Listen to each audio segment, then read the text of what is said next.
Hello students, मैं हूं विकास और मैं आपसे का नॉलेज बीम यूट्यूब चैनल के एक नए वीडियो में पुनः स्वागत करता हूं। स्टूडेंट्स, आज की वीडियो से मैं सिंथेटिक्स टॉपिक को स्टार्ट कर रहा हूं और जितने भी स्टूडेंट्स सिंथेटिक्स टॉपिक को लेकर परेशान रहते हैं इंग्लिश में, वे आज से हमारे इस चैनल को रेगुलर वॉच करते रहे, क्योंकि मैं सिंथेटिक्स टॉपिक पर डेली वीडियो आपको प्रोड्यूस करता रहूँगा जब तक यह टॉपिक कंप्लीट न हो जाए।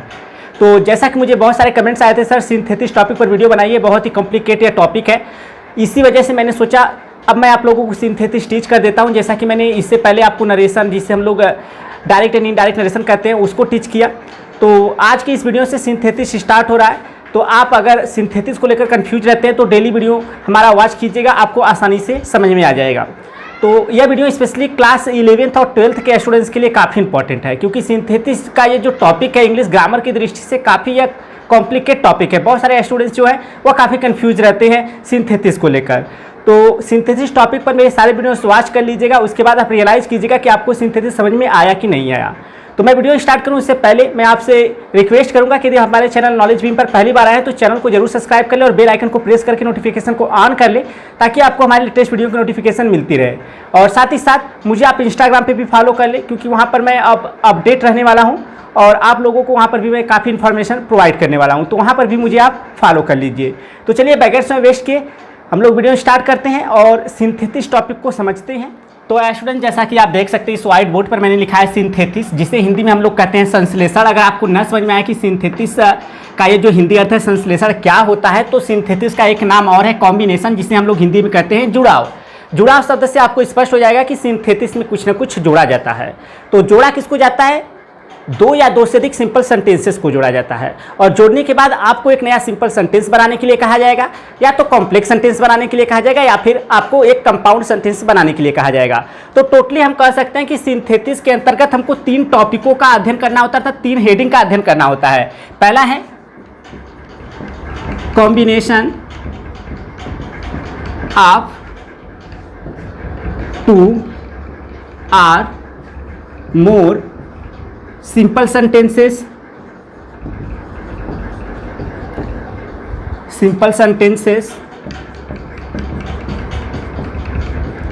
into one simple sentence। अर्थात पहला आपको यह हेडिंग स्टडी करना है कि 2 या 2 से अधिक सिंपल सेंटेंसेस को कंबाइन करके,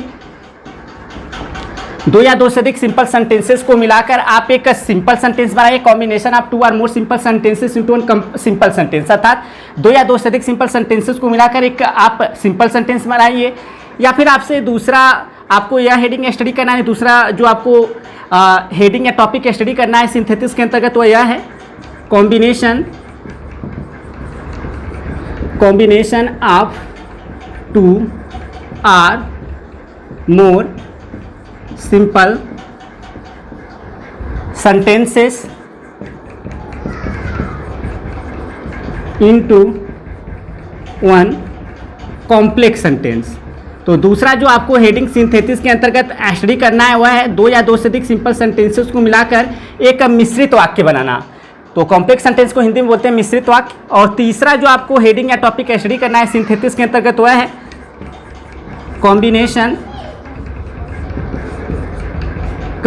of 2 or more simple sentences into one compound sentence. ठीक है, तो 2 या 2 से अधिक सिंपल सेंटेंसेस को मिलाकर एक संयुक्त वाक्य बनाना। ठीक है, तो आपको यह 3 हेडिंग का स्टडी करना होता है सिंथेटिक्स टॉपिक के अंतर्गत। सबसे पहले हम लोग इस हेडिंग का स्टडी करेंगे, यानी कि 2 या 2 से अधिक सिंपल सेंटेंसेस को मिलाकर कैसे एक नया सिंपल सेंटेंस बनाया जाए। इस टॉपिक के बारे में हम लोग पहले स्टडी करेंगे, उसके बाद हम लोग कॉम्प्लेक्स सेंटेंस बनाना सीखेंगे और उसके बाद कंपाउंड सेंटेंस बनाना सीखेंगे। तो एक चीज़ तो क्लियर हो गया कि सिंथेटिक्स के अंतर्गत हमको 3 हेडिंगों का अध्ययन करना होता है। पहला है 2 या 2 से अधिक सिंपल सेंटेंसेस को मिलाकर एक नया सिंपल सेंटेंस बनाना।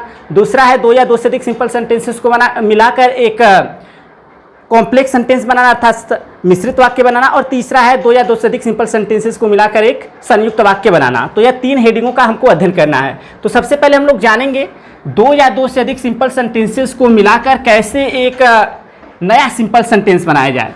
तो दो या दो से अधिक सिंपल सेंटेंसेस को मिलाकर अगर आप एक नया सिंपल सेंटेंस बनाना चाहते हैं तो इसके लिए आपको कुछ रूल्स याद रखने होते हैं। तो क्या रूल्स आपको याद रखने हैं? तो अगर आप दो या दो से अधिक सिंपल सेंटेंसेस को मिलाकर एक नया सिंपल सेंटेंस बनाना चाहते हैं तो इसके लिए आपको छोटी बड़ी कुल 8 मेथड के बारे में जानकारी होनी चाहिए। यानी आपको 8 तरह के नियम के बारे में जानकारी होना चाहिए। इनको मैं एक एक करके सारे वीडियोस पे आपको एक्सप्लेन कर दूंगा ताकि आप अच्छे से सीख सके। तो पहला जो आपको पहला नियम यानी जो पहली विधि है सिंपल सेंटेंस बनाने की वह है पार्टिसिपल का प्रयोग करके। ठीक है, पार्टिसिपल का प्रयोग करके। तो पार्टिसिपल का प्रयोग करके भी सिंपल सेंटेंस बनाया जाता है। यानी पार्टिसिपल का प्रयोग करके दो या दो से अधिक सिंपल सेंटेंसेस को मिलाकर आप एक नया सिंपल सेंटेंस बना सकते हैं। और दूसरा जो है वह है इन्फिनिटिव का प्रयोग करके। इनके बारे में डिटेल से आपको आगे बताऊंगा। ठीक है, अभी तो मैं बता रहा हूँ कि सिंपल सेंटेंस किन किन मेथड से बनता है। तो पहला है पार्टिसिपल का प्रयोग करके आप सिंपल सेंटेंस बना सकते हैं दो या दो से अधिक सिंपल सेंटेंसेस को मिलाकर, या तो आप इन्फिनिटिव का प्रयोग करके बना सकते हैं। तीसरा आप चाहो तो नॉमिनेटिव एब्सोल्यूट का प्रयोग करके बना सकते हो। यह सारी चीज़ें मैं आपको आने वाले वीडियोस में क्लियर करूंगा। ठीक है, नॉमिनेटिव एब्सोल्यूट का प्रयोग करके आप बना सकते हैं। या फिर चौथा है नाउन और फ्रेज इन अपोजिशन का प्रयोग कर। इनके बारे में आपको डिटेल से आने वाले वीडियोस में बताऊंगा। ठीक है, नाउन और फ्रेज इन अपोजिशन के बारे में आप नाउन और फ्रेज इन अपोजिशन का प्रयोग करके आप एक नया सिंपल सेंटेंस बना सकते हैं। या फिर आप चाहो तो नाउन और जीरंड से पूर्व प्रीपोजिशन का प्रयोग करके, प्रीपोजिशन का प्रयोग करके भी आप बना सकते हो। नाउन और जीरंड से पूर्व अगर आप प्रीपोजिशन का प्रयोग करते हैं तो भी आपका एक सिंपल सेंटेंस बनता है। आपका जो छठा है वह है आपका एडवर्ब और एडवर्बियल फ्रेज का प्रयोग करके। तो एडवर्ब और एडवर्बियल फ्रेज का प्रयोग करके भी आप एक सिंपल सेंटेंस बना सकते हैं दो या दो से अधिक सिंपल सेंटेंसेस को मिलाकर। इसके बाद आपका जो सातवां है वह है एडजेक्टिव का प्रयोग करके। यानी एडजेक्टिव का प्रयोग करके भी आप सिंपल सेंटेंस बना सकते हैं। और आपका जो लास्ट है यानी कि जो आठवां है, मैंने आपको बताया कि छोटी बड़ी कुल 8 मेथड है, वह है कंजक्शन एंड का प्रयोग करके। ठीक है, कंजक्शन एंड का प्रयोग करके, कंजक्शन एंड का प्रयोग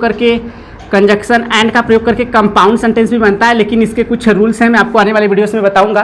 कंजक्शन एंड का प्रयोग करके भी आप एक सिंपल सेंटेंस बना सकते हैं। तो कहने का तात्पर्य अगर आप एक सिंपल सेंटेंस बनाना चाहते हैं दो या दो से अधिक सिंपल सेंटेंसेस को मिलाकर, तो आपको पार्टिसिपल का जो मेथड है वह आपको वह आना चाहिए, इन्फिनिटिव का नियम आना चाहिए, नॉमिनेटिव एब्सोल्यूट का नियम आना चाहिए, नाउन और फ्रेज इन अपोजिशन का नियम आना चाहिए, नाउन और जीरंड से पूर्व प्रीपोजिशन का प्रयोग कैसे करना है इसके बारे में जानकारी होना चाहिए, एडवर्ब और एडवर्बियल फ्रेज के बारे में जानकारी होनी चाहिए, एडजेक्टिव के बारे में जानकारी होनी चाहिए और कंजक्शन एंड के बारे में जानकारी होनी चाहिए। अगर इतनी जो मैंने यह हेडिंग्स यहाँ पर इतनी जो मैंने मेथड बताए हैं, अगर आपको इसके बारे में जानकारी है तो आप आसानी से दो या दो से अधिक सिंपल सेंटेंसेस को मिलाकर एक नया सिंपल सेंटेंस बना सकते हैं।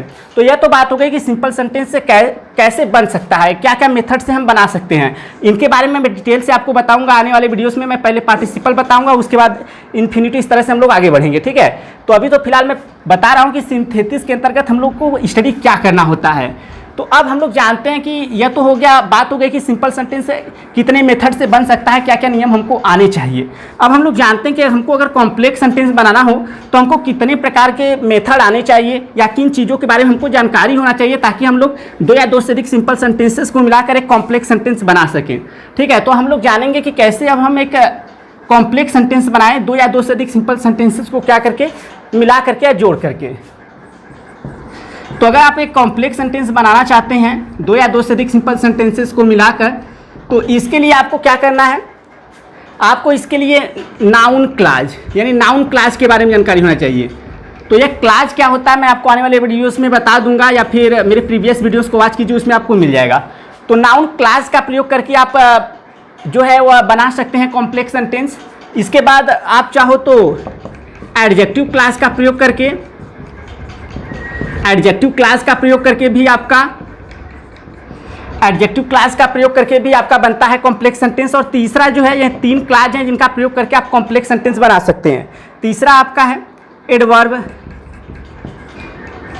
क्लास। ठीक है। तो ये 3 क्लाज हैं जिनका कि प्रयोग करके हमारा कॉम्प्लेक्स सेंटेंस बनता है। तो कॉम्प्लेक्स सेंटेंस जब हम कॉम्प्लेक्स सेंटेंस बनाना सीखेंगे 2 या 2 से अधिक सिंपल सेंटेंसेस को मिलाकर, तो हमको इन चीज़ों के बारे में जानकारी होना चाहिए, नाउन क्लास के बारे में, एडजेक्टिव क्लास के बारे में और एडवर्ब क्लास के बारे में। तो यह तो बात हो गया कि हमारा कॉम्प्लेक्स सेंटेंस 3 तरह के क्लास का प्रयोग करके बनता है, एक नाउन क्लास, दूसरा एडजेक्टिव क्लास या फिर एडवर्ब क्लास। तो इनके बारे में हम लोग आगे बढ़ेंगे, जब स्टडी करेंगे कॉम्प्लेक्स सेंटेंस बनाना, तो इन सारी चीज़ों के बारे में आपको अच्छे से स्पष्ट कर दूंगा ताकि आप आसानी से सीख सके, ठीक है। अब बात करते हैं कि हमारा अगर कंपाउंड सेंटेंस हमको बनाना है 2 या 2 से अधिक सिंपल सेंटेंसेस को मिलाकर, तो हमको क्या क्या मेथड्स आने चाहिए, ठीक है। तो हम लोग जो है वह कंपाउंड सेंटेंस के बारे में जानते हैं कि अगर हमको कंपाउंड सेंटेंस बनाना है तो क्या क्या मेथड हमको आने चाहिए।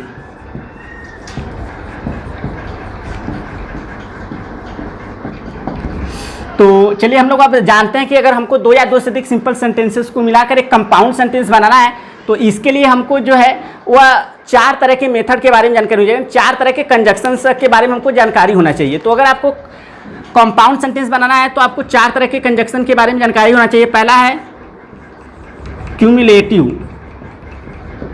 Cumulative coordinating conjunction, cumulative coordinating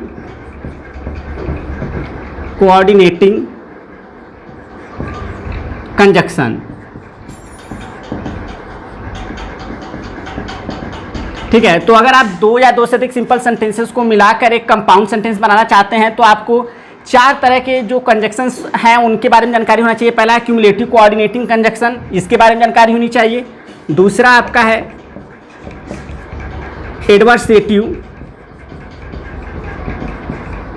adversative coordinating conjunction,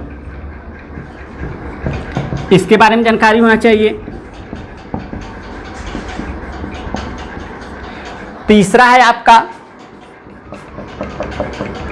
alternative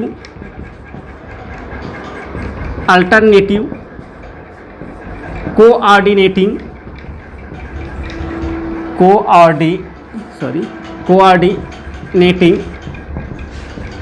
conjunction. Coordinating conjunction के बारे में जानकारी होना चाहिए, अल्टरनेटिव कोऑर्डिनेटिंग कंजक्शन के बारे में जानकारी होनी चाहिए, और चौथा जो है आपका एलेटिव कोऑर्डिनेटिंग कंजक्शन।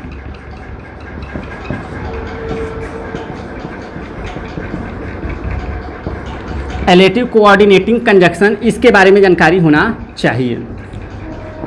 तो यह हो गए हमारे कंपाउंड सेंटेंस बनाने के लिए किस प्रकार के कंजक्शन के हमको जानकारी होना चाहिए। पहला है क्यूमुलेटिव कोऑर्डिनेटिंग कंजक्शन, अर्थात जोड़ बताने वाले जो कंजक्शन है उनकी जानकारी होना चाहिए। दूसरा है एडवर्सेटिव कोऑर्डिनेटिंग कंजक्शन, अर्थात विरोध का भाव रखने वाले कंजक्शन का प्रयोग करके भी बनता है। तीसरा है अल्टरनेटिव यानी ऑप्शन का भाव रखने वाले, और एलेटिव परिणाम का जो भाव रखते हैं उन कंजक्शन का प्रयोग करके हम क्या कर सकते हैं, कंपाउंड सेंटेंस बना सकते हैं।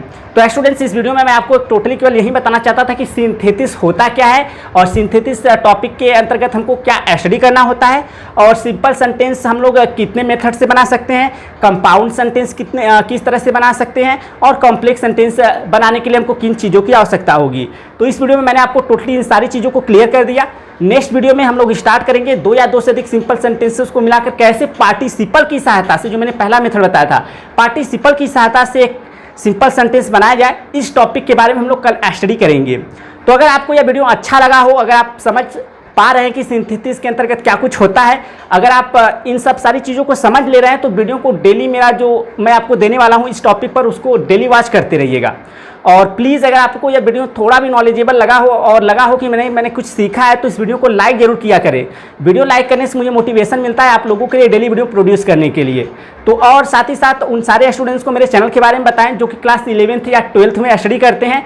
और हमारा सेकंड जो चैनल है नॉलेज बीम प्लस, उस पर मैं क्लास 10th और 11th और 9 का जो बुक है उसका मैं वीडियो से लाने वाला हूं जल्द ही। और आप लोगों से रिक्वेस्ट है कि ज़्यादा से ज़्यादा सपोर्ट करें ताकि आप लोग हमारे चैनल को थोड़ा आगे ले जाएं और हमें सपोर्ट मिल सके। तो स्टूडेंट्स से मिलते हैं नेक्स्ट वीडियो में, तब तक के लिए thank you so much for watching this video.